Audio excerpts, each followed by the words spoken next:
And welcome to the Comic Corner. My name is Damon. What we do here is news, reviews, and interviews, and I'm joined by my two good friends, starting with a guy all the way on literally the other side of the earth for me right now. AF, buddy, how you doing? I'm doing good, man. I'm excited for this one. There's a lot for us to talk about. There's a lot of news that dropped recently that I can't wait to get into. But I'm good, man. How are you? How are you over in three? I think it's a 3 hour time difference to what you normally used to. Yeah, baby. Day 14 of 14, heading back home today. Man, it's been a long trip. Ironically, in San Diego, but didn't go to San Diego Comic-Con because that's how things work here. TJ, Fat Thor, buddy, how are you this morning? This fine morning. Oh, it's a beautiful morning, my friend, and I am wonderful. I get to talk comics with two of my best buddies, and like AF said, unfortunately, we're on a limited time, but there is so much. The nerd world is in shambles right now. Like, there is so much going on right now, both on the media side and the comic book side. So we got a lot to go through, so I'm excited. And it's nice to see you in person also. Yeah. We actually managed to get that done. That was great. We got to see live in person. We got to see Mr. Feige in person. We got to see, oh my goodness, freaking there's so many stars from Marvel Cinematic Universe. How was that experience, by the way? Let me summarize this up real quick. It was very cool to see all the stars. It was a pretty hot day because it's Los Angeles and the sun was ablazing, and you're on Hollywood Boulevard or Sunset Boulevard, and you're right on the pavement. And then they have this nice ceremony for Mr. Feige, and the MC was the worst MC I've ever heard in my freaking life. It was so bad. The guy was straight up just reading off of like Wikipedia bios. Maybe like it was all and just saying numbers and even when Ryan Reynolds, it's like, bro, if we're here, goodness. We know what Kevin Feige has done. Like, just kind of just introduce the guy and let's move on. But it was dope, though. I mean, I think everyone watching and listening to this just know that the show is just going to get even better, because I'm pretty sure that me and Damon absorbed at least like a fraction of Feige's power when he walked by, and Chris Evans as well. So I think it definitely absorbed a little bit in us. So the show is just going to be even better from here on out. Yeah, it was funny. I mean, even Ryan Reynolds, when he went up there, he was just like, when I pass, I just want Blake to go up there and just start reading the numbers. Like it was ugh. Anyway, from numbers to comic books, that's how we work things here. The rundown: more Ultimate elements introduced in Ultimate Spider-Man number 7. I read this. Ooh, man, this book continues to be freaking amazing. New, quote-unquote, new mutants are here. NYX came out last week. We'll chat about it. And Task Force time. This is a weekly release from Task Force VII from DC for this big Absolute Power event. AF will handle that one. But first, as we mentioned, the news. Ooh, the news. And boy, was there news here in San Diego. And no, it was not news of just me being here, because I wasn't there. I walked around it on Sunday, on the last day. I just was like, oh, let me walk around San Diego Comic-Con, just take it all in. And man, for Sunday, that show was a madhouse. So I couldn't imagine what it was like on a Friday or a Saturday, especially during Hall H time. I could not imagine. But some of the biggest news that came out of this, we'll leave the RDJ stuff, we'll touch up on it at the very end. But first, the comics news. Really not a lot from Marvel at all. DC, though, they use this time to sit down and say, hey, this is what our absolute universe is going to look like. Batman, he is broke. Not a huge shocker there, but yoked. Broked and yoked. That together. That's our new Bruce Wayne. Okay, Wonder Woman, what's her thing? She was raised in hell. Cool. Sold. Instant sold. And Superman still has the heart of Superman, but doesn't have the family. What does that do to him?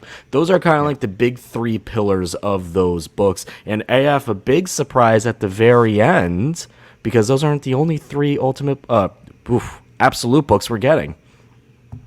Yeah, Absolute Flash, written by Jeff Lemire.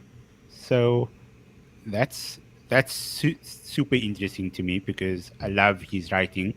So also the fact that Wally West is the main Flash in this Absolute universe, which makes me think that Barry Allen is going to step up to be the main Flash in the main continuity again.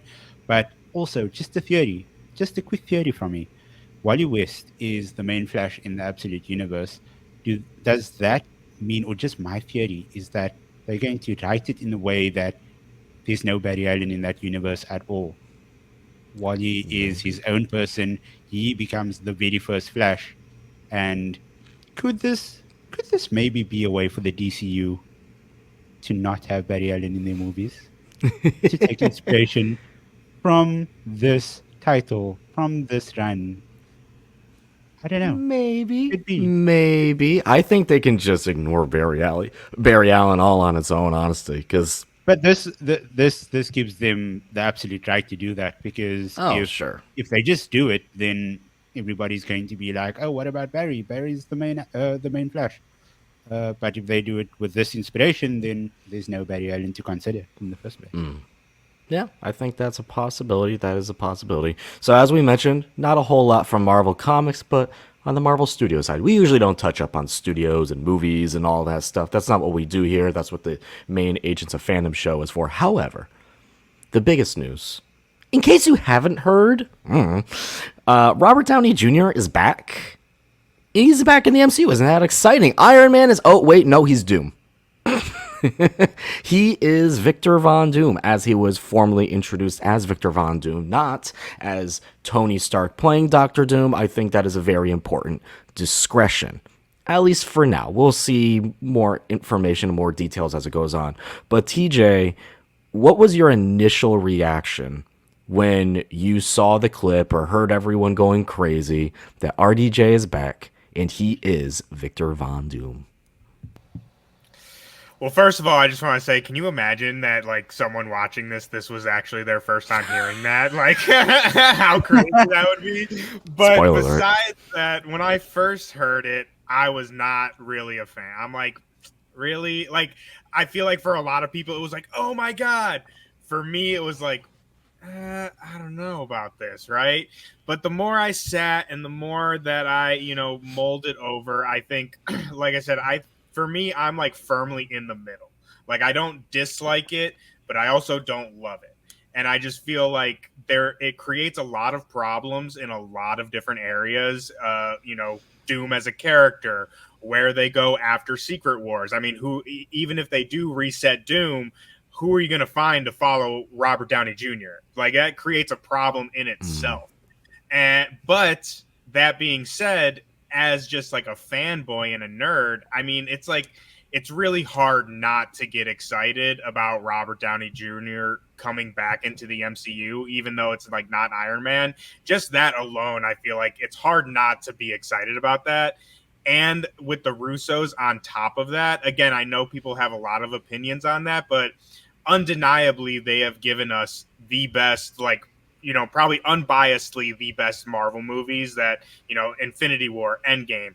So again, while I would like to see, fresh faces in these roles and in these, positions, again, the fanboy in me, it's hard not to be excited by that. So like I said, I'm in the middle. If I know we discussed this when the news was announced, maybe like a day or so later, but a big title that's been talked about ever since it has been announced is Infamous Iron Man. That's a story that came after Secret Wars. I just want to make that clear. That story came after Secret Wars, in a world where at the very end of Secret Wars, when Franklin was off recreating all these universes, he recreated the 616, put Doom in there, and the big thing was, by the end of that, his face was clear of his scars, right? So Tony's gone, all this other stuff happens, and he realized that even as God, literally even as God, he couldn't have fulfillment. So it was the one time in his life where he's like, I'm gonna do good and take on the Iron Man mantle. I know there's been some people, I think you even suggested like the inverse of that in a way. I don't know if I'm fully on board with that, but what are your thoughts on that? Yeah, so like you said, we discussed it already, and I think this could be a way for them to, if the fan backlash gets worse and if things just builds up to a huge toxic level, using this title could be a really good way to go about it. Um, Doctor Doom, he seeks some sort of vindication. He seeks some sort of redemption arc, and he ends up like going on his way to becoming Iron Man. Maybe he learns about the sacrifices that the 616 Tony Stark made in Endgame. Maybe he learns about all of these noble things that this guy did for his universe, and that sort of inspires him to become better. And then we get introduced to the actual Doctor Doom, played by a different character, played by a different actor, with a proper menacing sort of tone, and that becomes the Doctor Doom that we'll end up seeing in Secret Wars. That's just my quick theory about it, and that's what was going through my brain the night after that Comic Con reveal, because I tried to think of a way in which this would actually be tasteful for longtime Yeah. Marvel fans.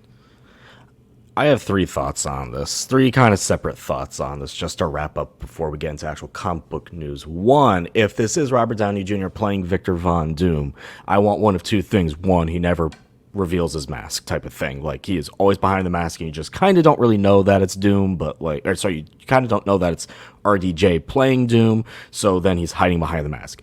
Or two, you scar his face up so bad, you literally cannot tell that that is RDJ playing Doom. Two, I am disappointed that Doom, a very important part of Doom is that he is Romani, and we're going back to a RDJ actor, right? Like, we're going back to a white guy playing him, which is frustrating because the MCU recently has had some very great success finding some extraordinarily unknown talents that fit those roles perfectly. Amon Vellani, for example, a perfect example. Lockwood Cox, for example. Like, you know, we've had some very, very just perfect real world people playing these fictional character one for one examples, that it's a little frustrating that we couldn't find someone new. And three, this is my biggest one. I don't want an Iron Man variant. I don't want a Tony Stark variant who just became Doom because, maybe just out of spite, and Sokovia becomes Latveria and blah, blah, blah. I just want Doom. Doom is Doom. Doom is the best Marvel villain. Doom is the perfect Marvel villain. He is right about almost everything, and that's the reason why he's the best, is because it's like, shit, he brings up a good point. You know, that's like kind of the whole, one of the parts about Secret Wars, is it's like, he's the worst and best person for this role, to be God of this universe. So that's all I want. We'll see how they handle it. I was big mad when this was announced. I'm not gonna lie. You guys both know I was pretty upset about it. We'll see. We will see. I can't be too mad until I see it on the screen. Yeah, I think that there's no way, at least in my opinion, like, there's no way that he is still Doom after Secret Wars. Like, I think that this is purely just, like, until Secret Wars, and then we will get another Doom. But like I said, while that creates more problems in itself, but I totally agree with you with, like you said, the Romani thing. Like, that's probably the biggest disappointing thing about this casting. So, like I said, the only hope is that after Secret Wars, which, like I said, I think you're crazy if you think Downey's staying around for, 15 more years after Secret Wars, right? Like, he's done after that. I'm not saying that. I think it would be a mistake, and I think it is a mistake that if we're finally leading up to Doom and we haven't had any Doom teases at all up until this point in the MCU, right? And all of a sudden he just appears in the last two movies of this phase, and this is Marvel's best fucking villain, right? Like, he really is, and we just haven't had a proper lead up to it. And then he's gone after Secret Wars, and like maybe he's recast another role and whatever and plays a smaller part, but it's Doom. He should never play a smaller part, right? So it's like, this is very clearly a big left turn from the King stuff intentionally, and I've seen some people call it, it's a Hail Mary. I've seen some people call it a desperation move, a panic move, whatever. It's a Hail Mary. It's what it is. And if this lands or doesn't, we can all take a deep breath and just remember, because after this, the X-Men are coming. Right? No matter what, the X-Men are coming. And we can all just kind of, if whether this lands or doesn't, we can all just kind of like move on and enjoy the next thing. So I think when it comes down to it, we'll see how it goes. If it's good, fantastic. If it's not, thankfully, it's the end. And we can move on to the next thing. So that is San Diego Comic-Con. Surprisingly, like not a whole lot of comic news. Next episode, we'll go through the winner of the Eisners. We had to keep this episode today a little short, and I just wanted to shout out Kelly Thompson. It's Jeff, Best Humor Series. Jeff, Eisner Award winning character. We did it. Good job, everybody. Okay. Ultimate Spider-Man number 7. I'll go through this fairly quickly because neither of you have read this issue yet, and I don't want to go into too much spoilers, but this picks up from the last issue. We have Otto Octavius investigating these two suits and what makes them unique. Yes, they both use Stark technology, but it's almost like Stark 1.0 and Stark 2.0. The 1.0 obviously being the hardware, the Goblin suit that we are seeing right now, right? And then there's the Stark 2.0, which is almost like this AI software level suit that Spider-Man has, and what makes them both tick and click. And the big revelation in this issue is that we find out there is an AI built into both of these suits. The AI, you can almost like think about it in that infamous Iron Man run where Riri Williams had the Tony Stark AI in her head and all that stuff. This AI, you can make it whatever you want. It's not just a Stark AI. You can make the voice in your head be whoever you want. And Harry's is pretty obvious who he picks. You could probably guess. Spider-Man's is very interesting who he picks, because it's not who you'd imagine. Once when he says who it is, it's like, oh, okay. But how I think this will play out, and I said this on the tease and the rundown, new elements in the Ultimate Universe introduced. I think we are getting a Spider-Man related character introduced into this in an extraordinarily unconventional way for this character. And I think it's going to be very cool and very interesting. Is this a mainstream character? Yes. Interesting. I think know who it is, but I don't want to say. Okay. It is... It's a cool way to introduce this character. It's just Peter's talking to himself a lot. And you're like, I could see where we're going to go with this. That'll be a great second arc to kind of like go through in this Ultimate Spider-Man universe. Very, very cool. Again, the art in here, Marco Cicchetto, fantastic. Jonathan Hickman with writing, fantastic. This book continues to be the best Spider-Man book on the shelf. Period. Hands down. Case closed. More than the Reigns, too? We're moving on to the next book. NYX from Marvel. TJ, this is your pick. Hell yeah, it's my pick, dude. I love this book, man. NYX. The new mutant book. It's not superheroes. It's just, mutants living in New York City. What happens to them after Krakoa? And to set this up, I just wanted to read this little excerpt right here because I feel like for me, this just like set it up perfectly for me. But it says, this is mutant community. This is mutant pride. This is NYX. And I just love that. And I think it really just opens the tone for the book perfectly. Because like I said, this isn't about, the X-Men going and fighting supervillains and stuff. It's really just about like a group of kids, or a little older than kids.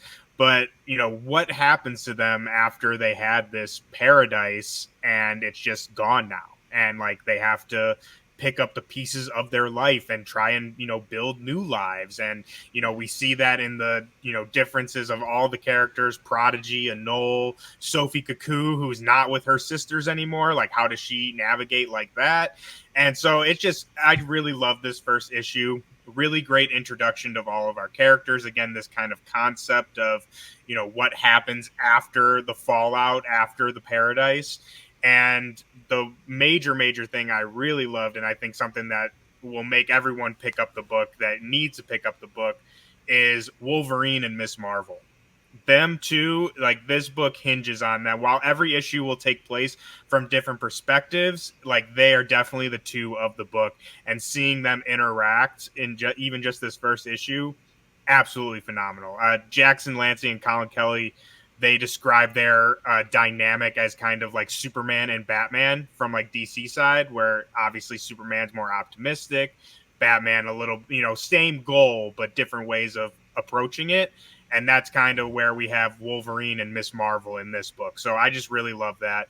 And if anyone out there is into this new X-Men line, the new From the Ashes, definitely go and pick this one up. How, if you can compare Kamala to her previous comic appearances that we've had in the last few months, what are the biggest changes that you can point out? Honestly, I wouldn't even say there's really any change. Like, it, at least to me, we've both been loving the most recent Mutant Menace run, and it's really like a seamless transition. It almost feels like this is like the next issue of Mutant Menace. Like, it kind of picks up right where we left off there. It acknowledges what had, like, the first couple pages, they talk about the whole Inhuman mutant thing. So at least, again, for me, you might have different opinion. I'm excited to talk to you about it once you get to it, but it felt very seamless to me, and the writing of Kamala felt very authentic and genuine as well. Nice. All right. I also saw this week that the Ms. Marvel annual came out as well. So you're really into Miss Marvel right now, which you should be. Yeah, She's a great I character. gotta pick it up.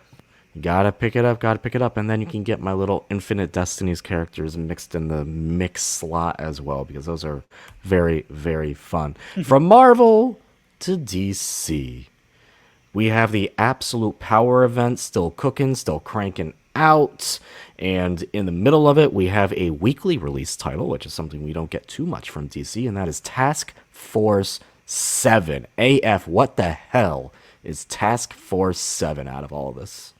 So yeah, if anybody's been following the Absolute Power series up until now, if you haven't, then there probably will be some spoilers ahead.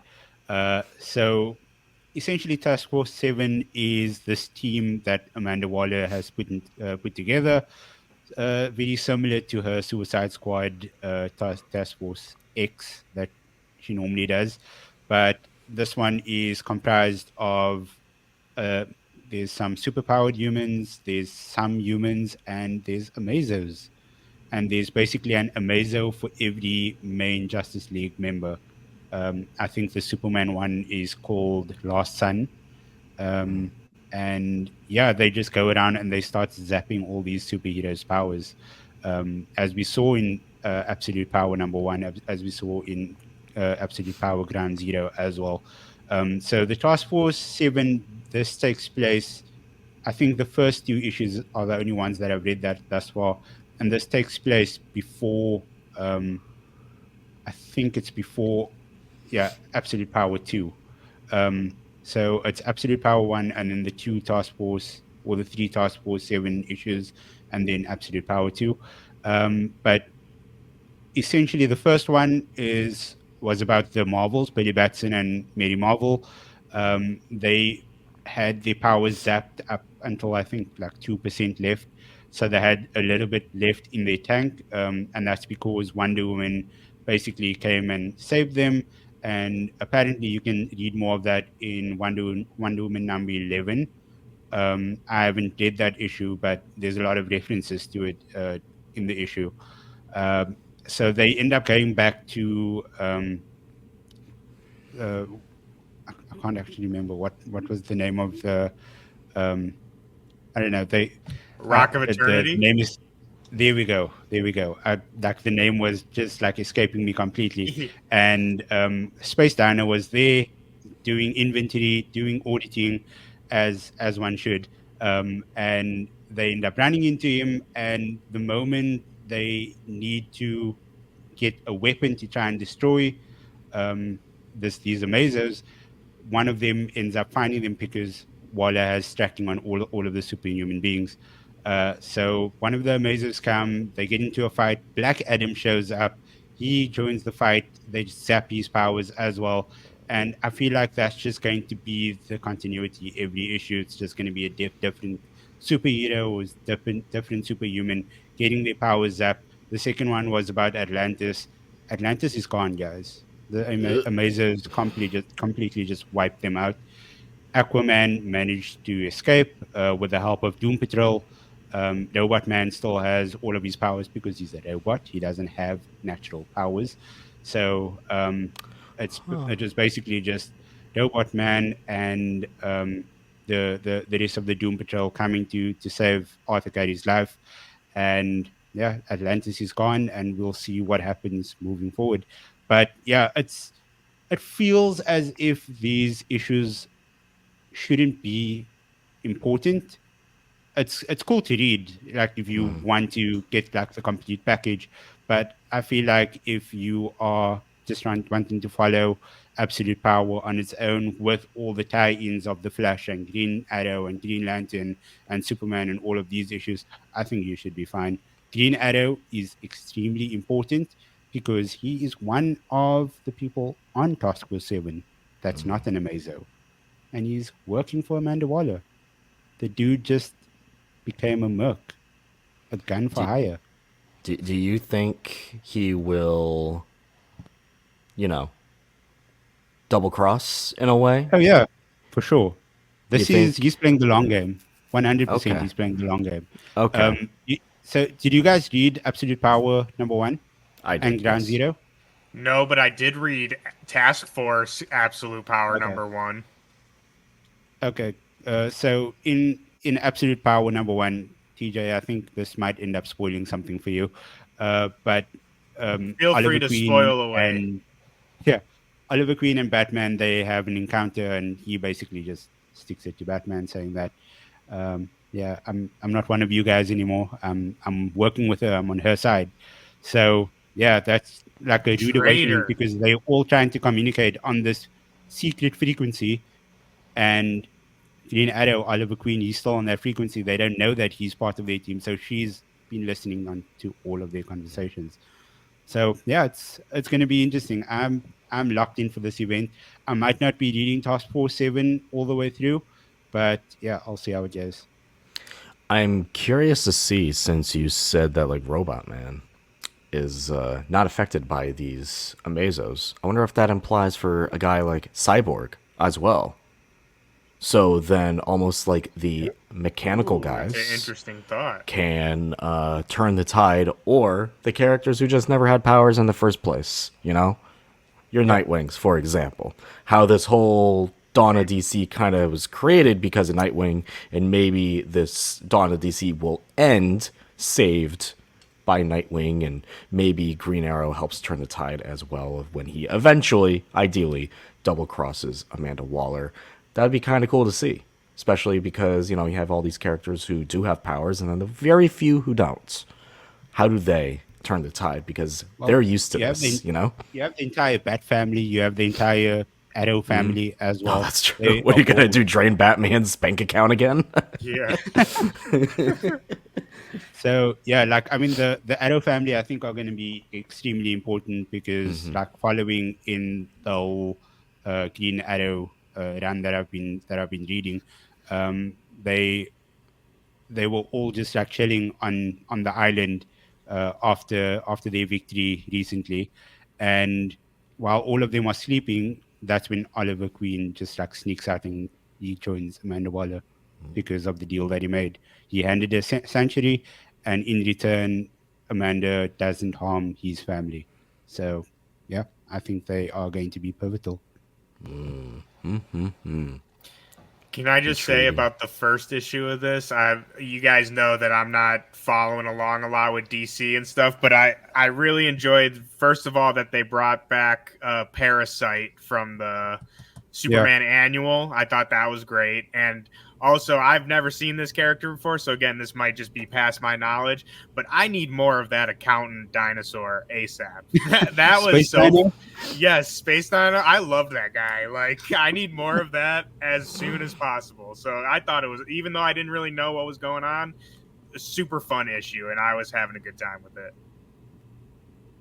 Nice. I mean, there are so many weapons over there, and that guy just, like, they just asked him, like, we need a weapon to, like, hurt them or to, like, kill them. And he was just, oh, say no more. I'll be able to find it. Like I said, I need a whole run of that dude. Just, like, what is that dude's deal? Where did he come from? Like, I want to know everything. TJ all aboard Space Dino train. Choo-choo. We're going back to Marvel real quick. Real quick. Blood Hunt still going on. Baby. Yes. Allegedly ending. Is it actually ending? I don't know. But TJ, what's been going on in Blood Hunt? Keep me up to date. It's going crazy, man. Vampires are everywhere. The sun is gone. It's chaos. It is chaos in the Marvel universe. And I know you fell off of this, but we talked about this. I'm just a fan of just, like, fun stuff. And, like, you know, you get a bunch of superheroes fighting vampires. I'm in. You can call me that. You can call me for that all day. But so I haven't actually read issue 5 yet, so I haven't seen how they stuck the landing. But so far, like I said, I've been enjoying it. But one that I do want to highlight that I have read is the Hulk Blood Hunt tie-in, which was absolutely fantastic. Philip Kennedy Johnson, we are big fans of him over here. We talk about Crocodile Black all the time, his Superman run, and his Hulk has been absolutely phenomenal. But the Blood Hunt tie-in specifically was really, really great. Again, just like superheroes fighting vampires, and this was just straight up Hulk horror. He's in Nevada, like, you know, in just like a creepy place. Vampires come out. There's like even a kind of heart-wrenching little story to it. It was great. It was just Phil Kennedy Johnson knocked it out of the park. So, like I said, I've been enjoying Blood Hunt, and I'm excited to see how they, like you said, supposedly wrap it up, if they do wrap it up. So I'm excited to check it out. Like I said, I'm still on the Blood Hunt train for me. Blood Hunt choo-choo. It doesn't sound like it's going away. Sounds like the remnants of this event are going to be, staying looming for a while. If Jed's writing it, I'm reading it. That's the basis of it. And Jed's writing a lot these days. He is always writing a lot. Our last book, I didn't plan this very well. We went Marvel, DC, back to Marvel, back to DC. We're all caught up after this. Yay. Zatanna, Bring Down the House. Number 2. Man, I loved that first issue. It was fantastic. The art in here by Javier Rodriguez is phenomenal. This is cool. I mean, for a Black Label book, we're getting a very interesting, a very cool Zatanna book. And we're getting a little more info. We're scratching on the doors. We're peeking through it a little bit. Be like, Zatanna, why aren't you using magic? What happened there? Because this is a Zatanna where her father is gone and she refuses to use magic. Even during her quote-unquote magic show, it's not magic. They're tricks, right? So what happened there? What did she do? Well, spoiler if you don't want to be spoiled for this. And it's not really much of a surprise if you read the first issue. She killed her dad by accident. Oops. So now we kind of have to, So now we have to kind of go back and find out, is this recoverable? Because, magic can do crazy things. And we need to get this girl to do some magic again ASAP because there's some demons coming out onto the earth. And that's kind of a problem because Zatara's not there to fix the problem because there's no big magic user anymore. So that's this book. It is very cool. The art in here is just phenomenal. I love the art style from Javier Rodriguez in this book. It's cool. It's funny. It flows very well. A+. Highly recommend. I'm so excited to read issue 2. I really loved issue 1. And like being so like I know of Zatanna, read things with her, animated stuff, but I really don't know much about her, and that first issue really hooked me. So I'm super excited for issue 2. AF, I know this was a book that you've been looking forward to. Are you still excited? He's got it right there. Hey, I got that same cover too, man. Amazing. Yeah, no. So good. I can't wait to see where everything goes in this book. I'm locked in. I love this character. I love the story. And yeah, give me more. I can't wait. I'm so excited to talk about it more as we get going now that all three of us are reading it. Mm-hmm. AF said, feed me more, and that's what DC will do, and that'll do it for this issue of the Comic Corner. TJ, now I ask you this every single week.